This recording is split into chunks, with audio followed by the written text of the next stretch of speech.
एक ऐसे सेक्टर के बारे में बातचीत करेंगे जो एक जमाने का वेल्थ डिस्ट्रॉयर था। क्या दोस्तों, इस सेक्टर की कई कंपनीज निफ्टी 50 में हुआ करती थी। यूनिटेक, ना इंडिया बुल रियल एस्टेट, ना डीएलएफ, ना कई कंपनीज दोस्तों निफ्टी 50 में थी। ऐसा क्या हुआ कि ये सेक्टर वेल्थ डिस्ट्रॉयर बना? लाख के 10,000 एक नहीं बल्कि अनेक कंपनीज ने दोस्तों इस सेगमेंट से करके दिए।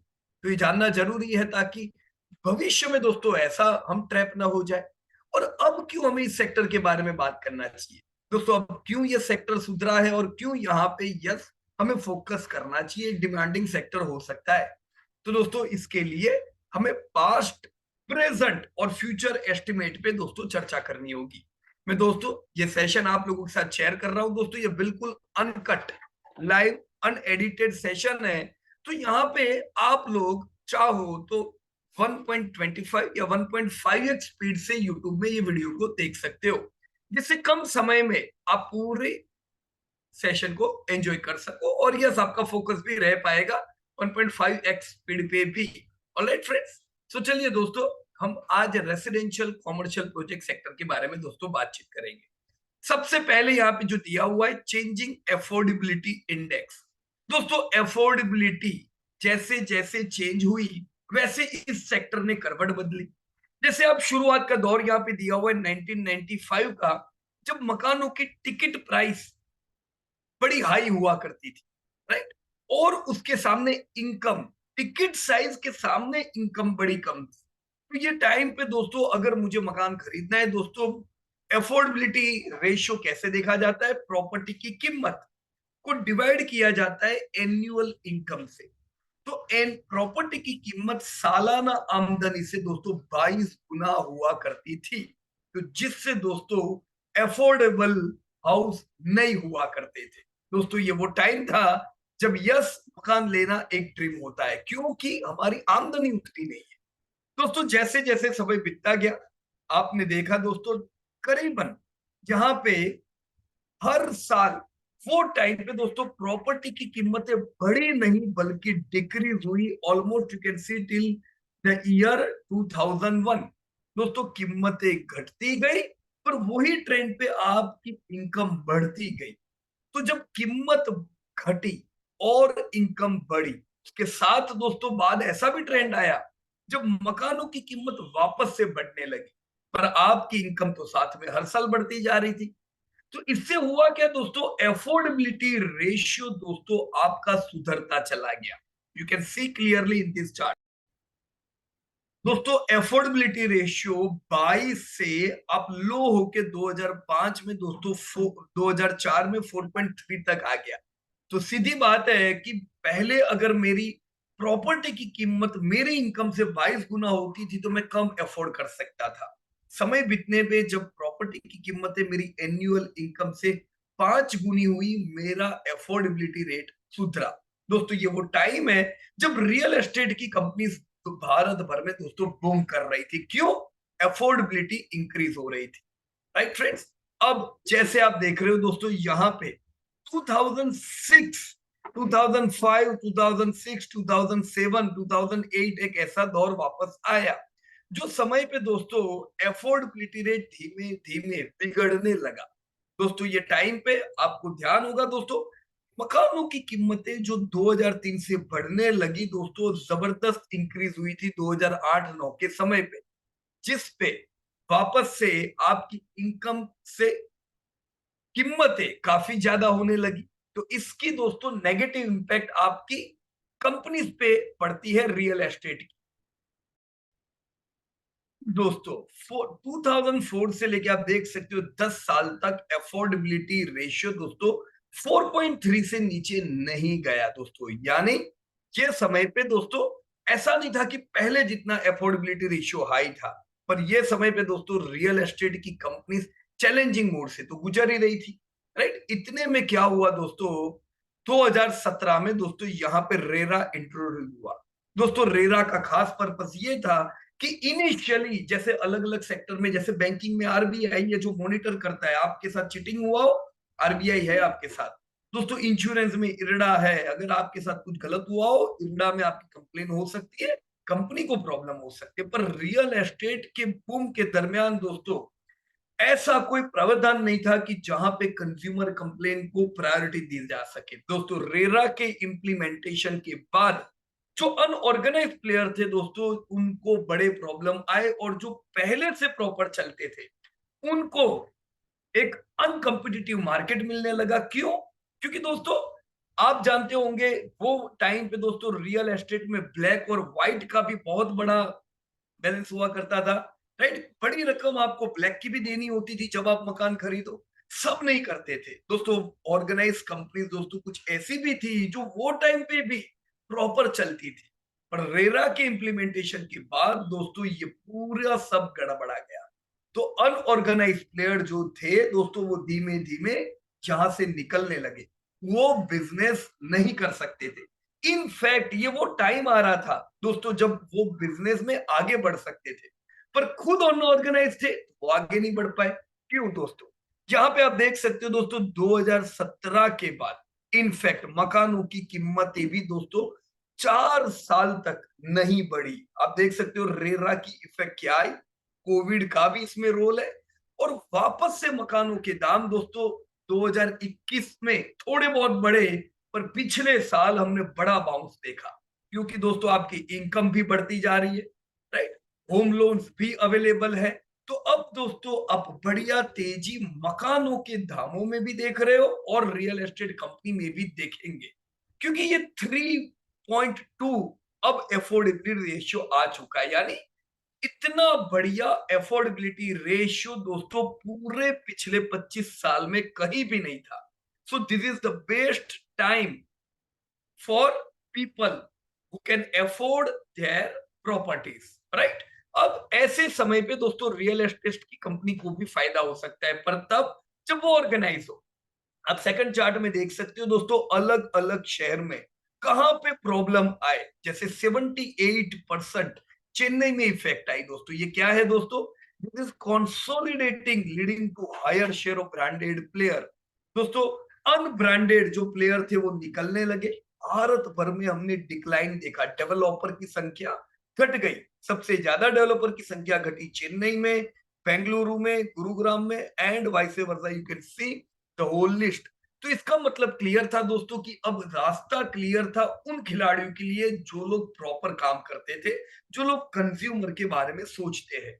ऐसा वो जमाना नहीं है जहां पे दोस्तों कंज्यूमर को प्रायोरिटी नहीं दी जाएगी। आप ये चार्ट भी दोस्तों देख सकते हो, सेल्स शेयर जो लिस्टेड डेवलपर और लीडिंग डेवलपर के हाथों में आया 2017 तक दोस्तों 83% मार्केट अनऑर्गेनाइज प्लेयर के पास था। 17% मार्केट लिस्टेड और लीडिंग प्लेयर के पास था खाली। दोस्तों वो अभी बढ़ के 33% हो चुका है। क्यों? To the implementation of RERA. दोस्तों इन्वेस्टर को भी ये होता है कि भी मैं कोई अच्छी ब्रांड की प्रोजेक्ट्स में निवेश करूं ताकि मुझे प्रॉब्लम नहीं आए। तो ये रेशियो दोस्तों अब और बढ़ता जाएगा। तो यस दोस्तों, आने वाले समय में हम क्या देख सकते हैं? पहली बार जब आपने पॉजिटिव मोमेंटम देखा है मकानों की कीमत में, और कीमतें बढ़ने के बावजूद भी आपका एफोर्डेबिलिटी रेशियो डिस्टर्ब नहीं हुआ है, तो यस दोस्तों ये वो टाइम है जब हम वापस रियल एस्टेट में तेजी देखेंगे। दोस्तों ये पान इंडिया का सप्लाई और एब्जॉर्प्शन का रेशियो है। 2017 आप देख सकते हो दोस्तों, सप्लाई ज्यादा थी, यानी मकान बहुत बन रहे थे, पर दोस्तों एब्जॉर्प्शन इतना नहीं था, राइट? एब्जॉर्प्शन सप्लाई से कम था। दोस्तों इससे क्या होता है? मकान बनते रहते, एब्जॉर्ब होंगे नहीं तो अनसोल्ड इन्वेंट्री दोस्तों बनी रहती। 2017 2017 you can C supply side से एब्जॉर्प्शन रेशियो यानी डिमांड ज्यादा थी। Same thing continue in 2018 19 20। दोस्तों ये पूरे समय में सप्लाई से डिमांड ज्यादा रही। तो आप देख सकते हो जो ब्लैक लाइन है that is unsold inventory. Unsold inventory का रेशियो धीमे धीमे दोस्तों कम आता जा रहा है। दोस्तों 2022 और 21 में सप्लाई भी काफी हुआ, पर डिमांड भी दोस्तों जबरदस्त रहा। ये H1 2023 तक के डेटा है दोस्तों। आप देख सकते हो डिमांड ज्यादा है। और दोस्तों 2024 2023-24 अभी का हाल आप जानते ही हो, बढ़िया है। डिमांड जबरदस्त है रियल एस्टेट में। तो यस दोस्तों, हमें फोकस करना होगा कंपनीज पे कि वो कौन सी एक कंपनी हम खरीदे इतने बड़े झुंड में से जो हमें आने वाले समय में कंसिस्टेंसी दे सके दोस्तों, वेल्थ क्रिएट करके दे सके। तो फ्रेंड्स मैं आपको पहले से बता दूं दोस्तों, 130 से ज्यादा लिस्टेड कंपनीज है। राइट, अब देखो अनलिस्टेड तो कई प्लेयर होंगे पर लिस्टेड की पूरी बड़ी झुंड है। अब इसमें से मैं किधर इन्वेस्ट करूं दोस्तों? इन्वेस्टर मार्केट कैप किसको दे रहे हैं? सबसे बड़ा मार्केट कैप ये पूरे लिस्ट में जैसे 7.2.5 करीबन 7.5 लाख करोड़ का मार्केट कैप इस इंडस्ट्री को मिल रहा है, पर सबसे बड़ा मार्केट कैप मिलने वाली कंपनी है दोस्तों डीएलएफ, 2 लाख करोड़ का मार्केट कैप। फिर आता है लोढ़ा जो अभी 2 साल पहले ही दोस्तों लिस्ट हुई मैक्रोटेक के नाम से।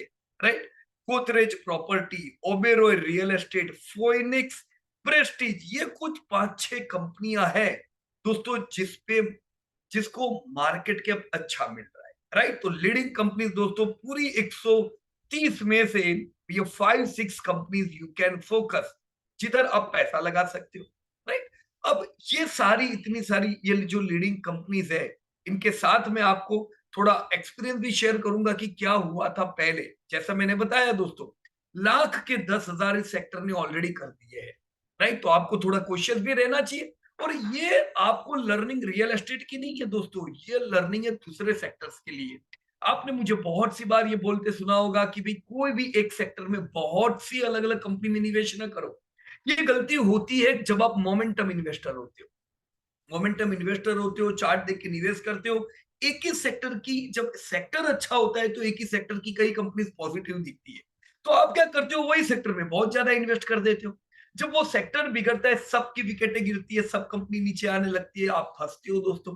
Do not do like this दोस्तों। मैं आपको बताऊं दोस्तों, यहाँ पे जैसे डीएलएफ, डीएलएफ का आईपीओ आया दोस्तों, बूम आईपीओ था एकदम, क्योंकि वो रियल एस्टेट का चार्मिंग वाला टाइम था दोस्तों। राइट, अब यहाँ पे let me show you the chart of DLF. क्या हुआ दोस्तों? DLF, right, this is DLF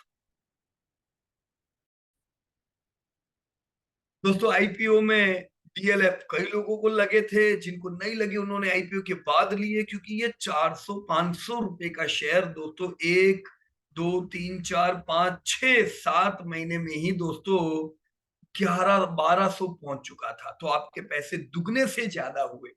तो लोग इसके पीछे पड़ रहे थे कि ओ माय गॉड, डीएलएफ नहीं लिया भाई तुमने, पर ये डीएलएफ का जमाना नहीं था कि हर रियल एस्टेट कंपनी जिनका आईपीओ आता था या जो लिस्टेड थी वो सब शेयर दौड़ते थे।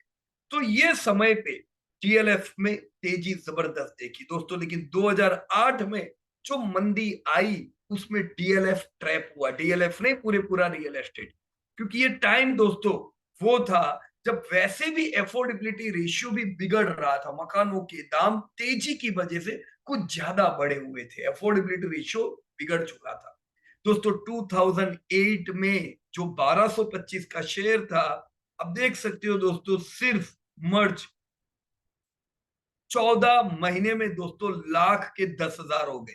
आपका 1225 का शेयर 120 रुपया आ गया। और वो समय है दोस्तों 2008 का, आज हम 2014 की बात कर रहे हैं दोस्तों, 15 साल हुए दोस्तों, अभी भी ये शेयर अपने वो हाई को पार नहीं कर सका है। So you can C friends कि अगर खाली मोमेंटम मोमेंटम देखेंगे, जो चल रहा है उसके पीछे पड़ेंगे दोस्तों, ऐसा ट्रैप हो सकती है जो लोग डीएलएफ में हुए हैं हमारी आंखों के दोस्तों सामने। आईपीओ आया, अच्छा खुला, बढ़िया चल रहा है, इसका मतलब जरूरी नहीं है कि वो कंटिन्यू रहेगा। इंडस्ट्री बड़ा रोल प्ले करती है दोस्तों। ये था डीएलएफ, साथ में लोढ़ा तो चलो अभी आईपीओ आया। ओबेरॉय गोदरेज में आपको कुछ समय बाद बताता हूं दोस्तों, फोइनेक्स भी बताऊंगा। साथ में दोस्तों कुछ ऐसी कंपनीज थी जो उस समय जबरदस्त नाम था, जैसे यहाँ पे है यूनिटेक। सॉरी, चलो मैं एक पहले एचडीआईएल आपको बताता हूं दोस्तों, क्योंकि इनका आईपीओ भी डीएलएफ के साथ में ही आया था, और ये भी एक दोस्तों हॉट फेवरेट स्टॉक था वो समय का। You can C HDIL. Right, देखो आईपीओ आया, आप देख सकते हो करीबन सिमिलर टू डीएलएफ 401 रुपए में। सेम उसी डीएलएफ की तरह 5-1 महीने में दोस्तों ये हो गया 1100 रुपया, पैसा कमा के दिया। और यही 1100 वाले को बिल्कुल शर्म नहीं आई, 1100 का 60 रुपया हो गया, लाख के 5,000 कर दिए दोस्तों। चलने में ये हुआ पर टूटने में दोस्तों कैसा धराशायी हुआ, यही 14 महीने में। दोस्तों वो टाइम है कि आज का टाइम है दोस्तों, वही 1200 वाला शेयर 5 रुपया आ गया। ऐसा क्यों दोस्तों? अगेन मैं कह रहा हूं, जब आप मोमेंटम के पीछे पड़ते हो ट्रैप होने के चांसेस होते हैं, राइट। चलो आपके पास 10 में से एक आधी कंपनी हो तो ठीक है, पर मैं जब पोर्टफोलियो देखता था लोगों के, उनके पास 5-5 कंपनियां रियल एस्टेट की होती थी। कैसे पूरे ट्रैप होंगे बोलो? क्यों? क्योंकि उनके पोर्टफोलियो बढ़ते थे। तो आप तो बोल ही नहीं सकते नहीं भाई ये आपकी गलती है, भाई पैसे बढ़ रहे हैं, तुम कैसे बोल सकते हो गलती है, राइट। ये सब यूनिटेक देख लो दोस्तों, दिस इज यूनिटेक। दोस्तों निफ्टी 50 की ये भी कंपनी थी, एचडीएल भी निफ्टी 50 में हुआ करती थी। अब यूनिटेक ने जबरदस्त कमा के दिया था दोस्तों ये टाइम पे। आप देख सकते हो दोस्तों यहाँ पे, यस, 1 रुपए वाले शेयर को आपने कहां तक बढ़ते देखा दोस्तों? 550 रुपीज। क्यों? क्योंकि ये रियल एस्टेट का बूम था। कैसे? एफोर्डेबिलिटी रेशियो सुधर रहा था, तो आपके यूनिटेक जैसी कंपनियों की डिमांड तो बढ़नी थी दोस्तों, ये 500 गुना हुआ। फिर क्या? सिमिलर स्टोरी, डीएलएफ की कहानी आपने इधर से देखी, एचडीएल की कहानी इधर से देखी, आपने तेजी देखी। यूनिटेक तो पहले से बाजार में था, जबरदस्त तेजी देखी, पर ये भी दोस्तों 2007 में 546 का दोस्तों 20 रुपया आया, लाख के 5,000 रुपए। आज भी वो समय दोस्तों, अभी 60 रुपया, मतलब ये अपने 2008 के हाई को पार नहीं कर पाए दोस्तों। रियल एस्टेट सेक्टर में 2017 के बाद सुधार आया है, पर जब रेरा इंप्लीमेंट हुआ, पर रेरा के इंप्लीमेंटेशन के बाद जो ऑर्गेनाइज प्लेयर थे जो अच्छा कर रहे थे उसमें सुधार आया है, हर एक कंपनी में सुधार नहीं आया है। अब दोस्तों मैं इसके साथ कुछ और कंपनी बताता हूँ, ये बाकी चार्ट आप देख लेना तो आपको क्लियर हो जाए। Let me show you here Godrej property. दोस्तों ये वो कंपनी है जो हम वर्षों से रिकमेंड भी करते हैं, राइट। और यार देखो, गोदरेज एक अच्छा नाम है, आप जानती हो दोस्तों, कहीं पे आपने गलत कामों में इनका नाम सुना नहीं है दोस्तों। देखो बुरा सेक्टर था तो उस समय इनका भी प्रदर्शन बुरा था। 2017 में रेरा इंप्लीमेंट हुआ दोस्तों, जो ऑर्गेनाइज प्लेयर अच्छा करते थे उनके लिए गुड न्यूज था, जिनको गलत काम कर रहे थे उनके लिए बैड न्यूज था। ज्यादातर कंपनियों का धंधा 2017 में डाउन हुआ। एचडीएल देखा आपने, यूनिटेक देखा, इनके सर पे कवायद दोस्तों 2017 से ही शुरू हुई और इन्होंने उसके बाद कभी भी हाई नहीं देखा, राइट। जहां पे आप गोदरेज प्रॉपर्टी देख रहे हो 2017 में इनका भी धंधा डाउन हुआ, पर दोस्तों बाद में ये लोगों ने जबरदस्त ग्रोथ किया और आज हम देख रहे हैं पूरे सेक्टर जहां पे लाख के 5,000 किए, ऐसे समय पे भी दोस्तों आपकी गोदरेज प्रॉपर्टी दोस्तों 200 रुपए की करीबन हम देख रहे 2000, यानी 10 गुना करके दिया sales listing. So we can see during challenging time also the company made profit. यहाँ पे कुछ और कंपनीज है, ओबेरॉय, राइट दोस्तों, अच्छी कंपनीज। अब ओबेरो रियल एस्टेट, गोदरेज पान इंडिया है, ओबेरो क्वालिटी में बड़ी अच्छी है, पर ये रीजनल प्लेयर है। इन्होंने भी दोस्तों बढ़िया परफॉर्म किया बुरे सेक्टर में भी दोस्तों। 2010 में जो 289 का प्राइस था दोस्तों, अभी 1,500 रुपया प्राइस है। Good wealth created by Oberoi, right. ऐसी कई कंपनीज दूसरी भी रीजनल में, आपसे रिक्वेस्ट करूंगा देखो, पर वेल्थ डिस्ट्रॉयर को भी देखो, डीबी रियल्टी वेल्थ डिस्ट्रॉयर दोस्तों, right. Check it, India bull real estate, वैसे ही 2008 के बाद उसने कभी हाई नहीं देखा है। तो ट्रैप नहीं होने के लिए दोस्तों क्या करें? दोस्तों क्वालिटी पैरामीटर पे भी ध्यान दें, सेक्टर में सुधार आता है, बहुत ज्यादा कोई भी सेक्टर के पीछे ना पड़े, एक कंपनी आपके पास हो, दैट्स ग्रेट, राइट। ताकि वेल डाइवर्सिफिकेशन रहे, कल कहीं सेक्टर में प्रॉब्लम आए तो आप नहीं फंसनी चाहिए। आज भी जो सेक्टर तेजी में है, कल कोई सेक्टर उसमें से बिगड़ सकता है, तो आप फिर बहुत सी कंपनी एक ही सेक्टर में से ले लोगे तो प्रॉब्लम आ सकते हैं, राइट। तो यहाँ पे दोस्तों मैं आपके सामने सेल्स कर बता रहा हूं, which is the largest sales making company. मैंने अभी आप लोगों को ये पोल भी पूछा था, आप में से कई लोगों ने दोस्तों यहाँ पे डीएलएफ बताया, तो ज्यादातर जो नॉर्थ इंडिया के लोग हैं उनके दिमाग में डीएलएफ होगा, डीएलएफ बोल सकते थे। जो साउथ में है फोइनिक्स या प्रेस्टीज आपके दिमाग में हो सकता था, आपने फोनिक्स और प्रेस्टिज सिलेक्ट किया, राइट। ओबेरॉय बहुत ही कम लोगों ने सिलेक्ट की, पर बराबर है, देखो 4,000 करोड़ का धंधा। पर सबसे बड़ी लिस्टेड प्लेयर कौन है दोस्तों? Lodha developer, right. ये दोस्तों खिलाड़ी नंबर 1 है, ये सबसे बड़ा सेल्स करते हैं। पर टॉप कुछ देखो 125 कंपनियां हैं, तो अगेन मैं कहूंगा एक दो कंपनी नहीं, कुछ कंपनी देखो कि लोढ़ा धंधा करता है, राइट। साथ में और धंधा कौन सी करती है, प्रेस्टीज करती है, पर प्रेस्टीज को मार्केट कैप सबसे बड़ा नहीं मिल रहा है, राइट। डीएलएफ धंधा कर रहा है, ओबेरॉय रियल एस्टेट धंधा है, मार्केट कैप है, ब्रिगेड, सोबा, गोदरेज प्रॉपर्टीज 2200 करोड़ का टर्नओवर है दोस्तों। हम नहीं कह सकते सबसे बड़ी है, आप में से कई लोगों ने दोस्तों गोदरेज प्रॉपर्टी को सबसे बड़ी बताया, ये सबसे बड़ी नहीं है। पर हाँ देखो, गोदरेज, ओबेरॉय, इन सबको इतना बड़ा धंधा नहीं होने के बावजूद भी मार्केट कैप अच्छा मिलता है, राइट। देखो धंधा इनका नंबर वन नहीं, राइट, पर ये टॉप 5 टॉप 10 में 125 कंपनियों में आते हैं।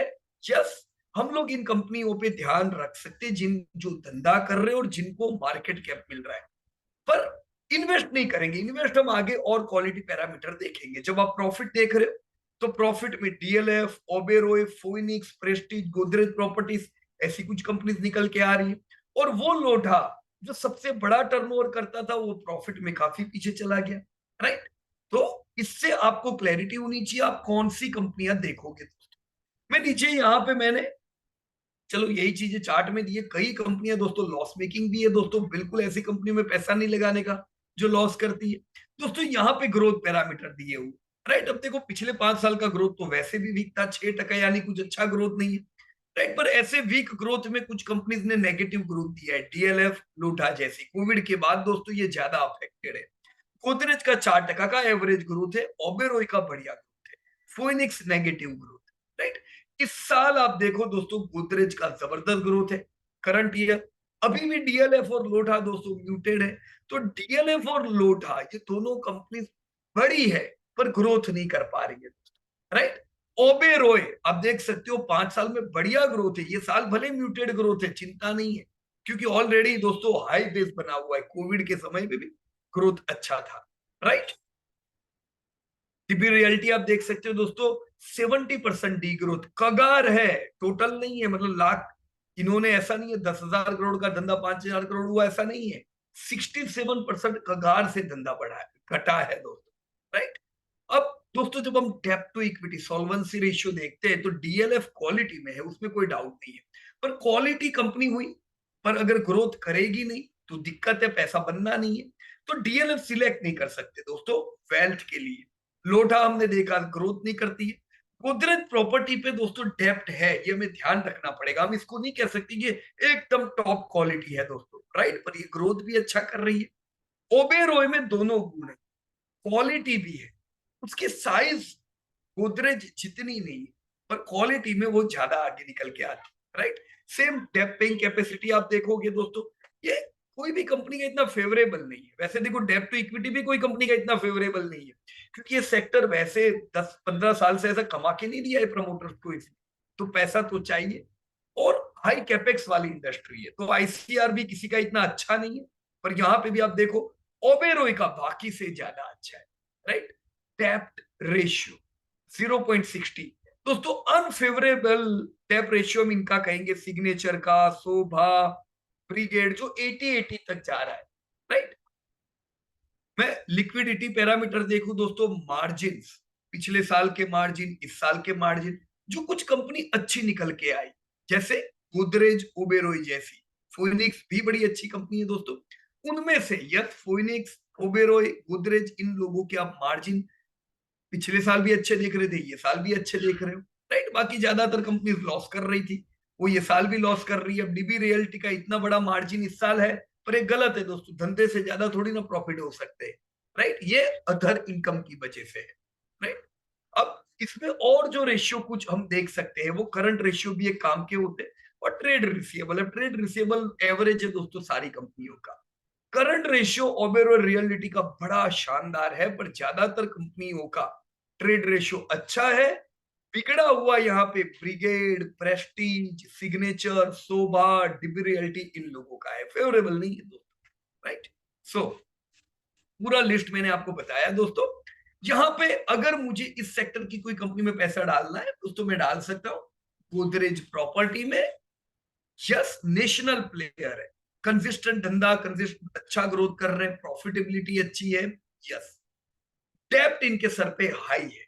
तो मैं ऐसा नहीं कह सकता कि मैं बड़ा स्टेक लूंगा, मैं 1-8% गोदरेज में इन्वेस्ट कर सकता हूं, तो दूसरे कहां पे पैसा डालूं? अब जैसे ओबेरो रियल एस्टेट सिलेक्ट किया, तो वो रीजनल प्लेयर है, क्वालिटी बड़ी अच्छी है, ग्रोथ बहुत अच्छा करते हैं, कंसिस्टेंसी प्रॉफिट की इनकी गोदरेज से भी अच्छी, पर रीजनल प्लेयर होने की वजह से दोस्तों एक अलग रिस्क आता है, राइट? तो मैं ओबेरो में पैसा डाल रहा हूं तो भी मैं 1% से ज्यादा नहीं डाल सकता हूँ।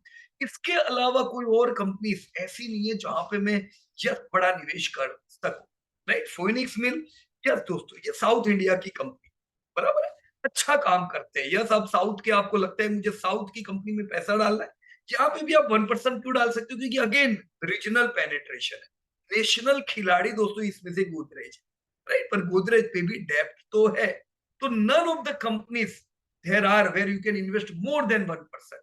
1% देना चाहिए, क्योंकि ये सेक्टर अच्छा करेगा, बराबर है? पैसा बनना है दोस्तों यहाँ पूरे समय में इन तीनों कंपनियों ने पैसा बना के दिया है, तो अभी अच्छा समय रियल एस्टेट का आ रहा है, पैसा बनेगा इधर अपना, राइट? तो मैं आज आप लोगों के साथ गोदरेज प्रॉपर्टी का फेयर वैल्यूएशन बताऊंगा। इसका मतलब ये नहीं है कि ओबेरोय अच्छी नहीं है, ओबेरोय भी अच्छी, if you have invested in Oberoi, invest कर सकते दोस्तों, राइट?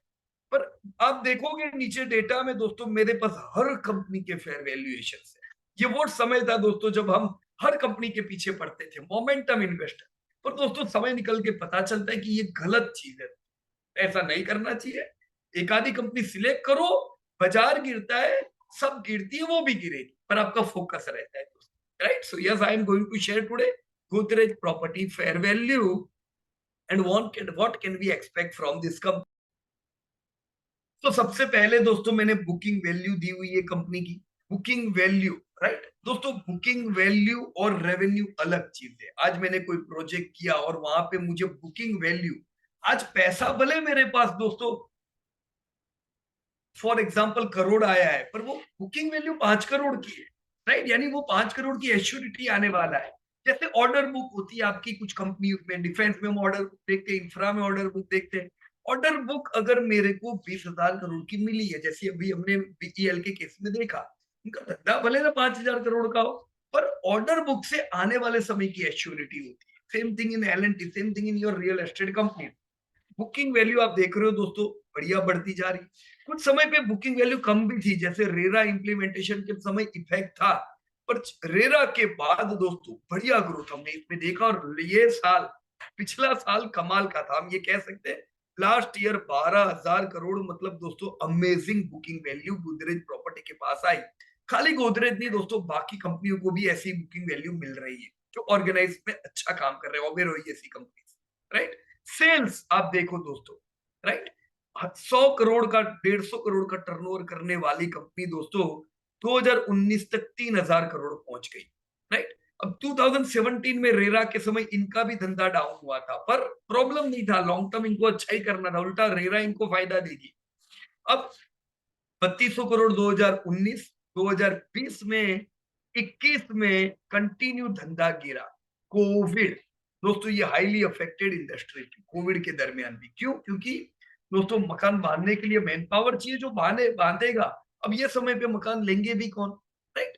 तो ये टर्नओवर दोस्तों आधा हो गया, 3,000 करोड़ का 1,300 करोड़ प्रॉफिट भी हमारा दोस्तों 189 करोड़, वो भी आधा हो गया, और दाम भी दोस्तों ये समय पे दोस्तों गिरे थे, राइट? पर फिर हमने रिकवरी देखी 2022, 1,300 करोड़ से रिकवर होके 1,800 करोड़, प्रॉफिट भी बढ़िया है एकदम, और दाम हमने लाइफ टाइम हाई देखा दोस्तों वापस से, राइट? तो अच्छा रिकवर धंधे में, प्रॉफिट में, और आपके प्राइस में, राइट? आपके पास already life time high booking value आ चुकी थी, राइट? तो ये एश्योरिटी थी, धंधा अच्छा होने ही वाला है।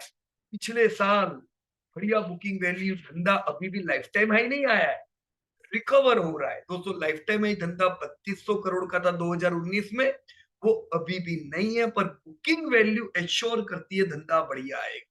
प्रॉफिट लाइफ टाइम हाई दोस्तों इनके ऑलरेडी आ चुके थे, हमने दामों में इनके ऑलरेडी लाइफ टाइम हाई देखे।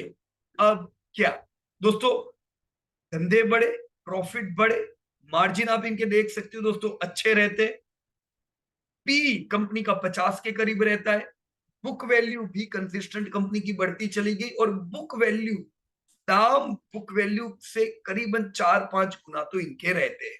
अभी क्या चल रहा है, अब मैं क्या उम्मीद करूं, चलो उस पे आते हैं दोस्तों। फिलहाल मैं 15% लॉन्ग टर्म सेल्स ग्रोथ उम्मीद करता हूं और 14-15% के मार्जिन में लॉन्ग टर्म उम्मीद करूंगा। पर अभी क्या दोस्तों, लास्ट ईयर हमने 23% का सेल्स ग्रोथ देखा था, जो बढ़िया था। ऑलरेडी 17.7% से प्रॉफिट बढ़े थे, मार्जिन 28% के थे। Q1 में ही हमने जबरदस्त दोस्तों रेवेन्यू आते देखा। अब ये रेवेन्यू आने ही वाला था क्योंकि बुकिंग वैल्यू पिछले साल आई हुई थी, राइट। तो यस, पिछले साल से ही प्रिपेयर थे, बढ़िया धंधा ये साल, बढ़िया प्रॉफिट्स। मार्जिन कुछ कम आपके हुए थे क्योंकि ये 27% के मार्जिन वैसे देखा जाए तो हमने कभी देखे नहीं थे। 2010 में 27 थे, उसके बाद 13 साल बाद ये मार्जिन दोस्तों हमने देखे, राइट। तो इसको डिक्रीज होना वाजिबी बात है दोस्तों। 14-15% के मार्जिन ही हमें उम्मीद करने चाहिए, ऑलराइट। तो मार्जिन कम हो रहे, नो नीड टू वरी, धंधे बढ़ रहे। H1 में भी दोस्तों ट्रेंड बरकरार। 9 मंथ यानी क्वार्टर के जो अभी रिजल्ट आए, 166% का ग्रोथ। तो दोस्तों ट्रेंड बिल्कुल क्लियर है, डिमांड अच्छी ही है, राइट। मैं यहाँ पे आपके साथ दोस्तों थोड़ा डिटेल में भी इनके धंधे जरूर डिस्कस करना चाहूंगा।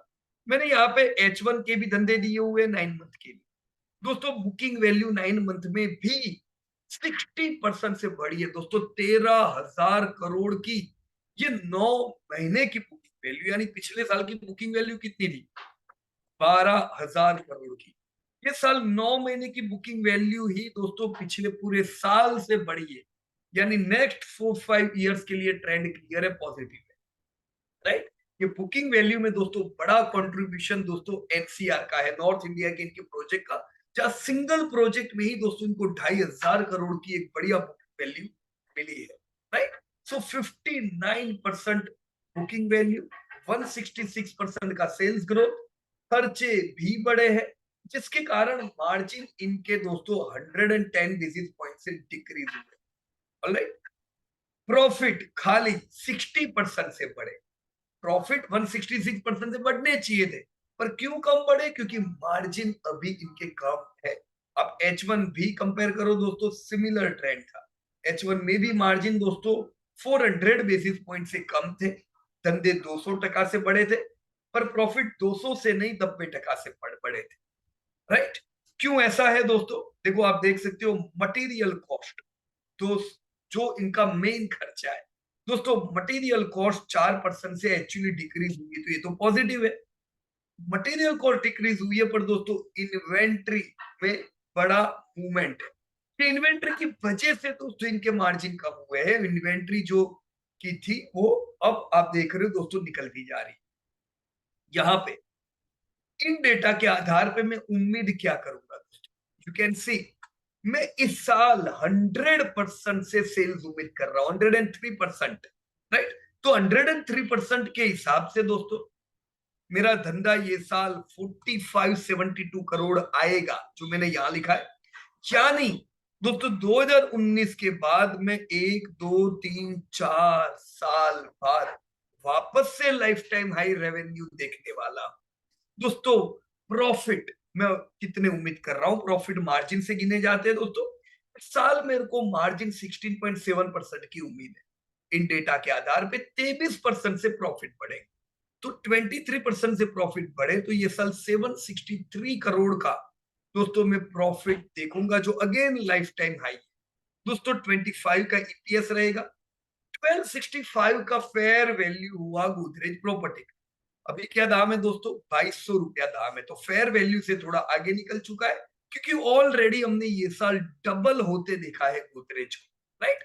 तो गिरावट में जरूर ध्यान में रखने जैसा स्टॉक। मैंने यहाँ पे आपको फेयर वैल्यूएशन के भी डेटा बताए हुए, देखो पिछले साल ईपीएस 21 का था, पर पीई 50 का था, राइट। 50 इन ये कंपनी के लिए दोस्तों फेयर वैल्यू है, क्यों, क्योंकि इनका हिस्टोरिकल पी 50 रहता है। अब ये नेगेटिव से पॉजिटिव हो रहा है, राइट। तो ये धीमे धीमे पी सेट होगा, पर लास्ट ईयर का 50 का पी, अब ये साल ईपीएस बढ़ा है, 20 का 24 हुआ ट्रेल ईपीएस, और दाम उससे ज्यादा बढ़ा, तो पी दोस्तों बढ़ के 100 हो गया, 94 का। लुकिंग फॉरवर्ड और अर्निंग बढ़ेगी, 25 रुपए की ये साल हो जाएगी, पर फिर भी 25 पे भी P89 यानी थोड़ा महंगा है।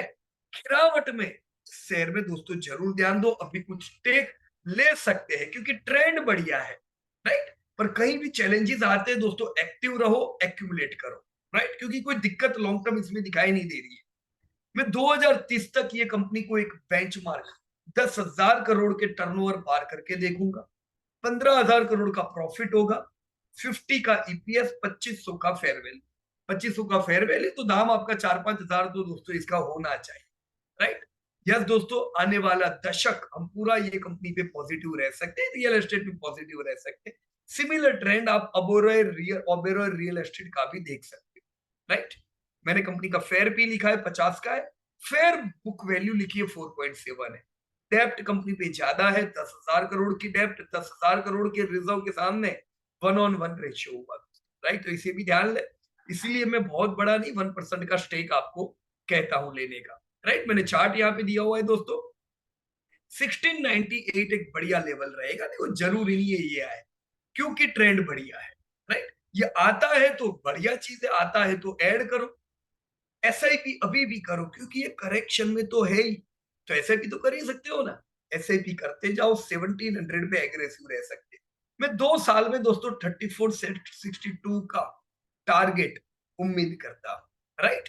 So this was all about your Godrej property. दोस्तों एक गोदरेज एक बढ़िया ग्रुप है, और गोदरेज ग्रुप आजादी से पहले का ग्रुप है, बहुत पुराना ये ग्रुप हुआ। गोदरेज इंडस्ट्री इनकी मेन कंपनी हुई, गोदरेज इंडस्ट्री के नीचे गोदरेज कंज्यूमर आती है, कंज्यूमर एफएमसीजी प्रोडक्ट की कंपनी है दोस्तों, वो भी गोदरेज इंडस्ट्री का पार्ट है। उसी प्रकार से गोदरेज प्रॉपर्टी जो आज हमने डिस्कस की, ये भी गोदरेज इंडस्ट्री का पार्ट है, राइट। गोदरेज एग्रोवेट जो एग्रो की कंपनी है, वो भी इन्हीं का पार्ट है, गोदरेज इंडस्ट्री का पार्ट। तो गोदरेज इंडस्ट्री हुई होल्डिंग कंपनी इन तीनों कंपनियों की, राइट। अगर गोदरेज इंडस्ट्री लेते हैं तो ये 3 कंपनी आ गई, पर उस केस में कोई सेक्टर अच्छा नहीं करे तो भी आपकी कंपनी ना चले। रियल एस्टेट अच्छा करे ऐसा लगता है तो गोदरेज प्रॉपर्टी में डायरेक्टली निवेश कर सकते हैं, ऑलराइट। सो दोस्तों आज जो मैंने आपके साथ बातचीत की है, इसको एजुकेशन पर्पस के लिए समझिएगा। ऐसा नहीं है पीयूष भाई ने बोला है तो मेरे को लेना है, नो दोस्तों ऐसा बिल्कुल नहीं है। आप अपने हिसाब से रिसर्च करो और आपको जो कंपनी ठीक लगती है वहां पे आप निवेश कर सकते हो। ट्रैप बहुत लोग हुए हुए हैं, वो कहानी भी याद रखना, और ये सीख दूसरे सेक्टर के लिए लेना, right. So it was great discussing with everybody दोस्तों। कमेंट बॉक्स में मुझे जरूर बताइएगा आप रियल एस्टेट की कौन सी कंपनी में निवेश करोगे, अगर करोगे। Thank you so much and जय हिंद टू एवरीबॉडी। धन्यवाद दोस्तों।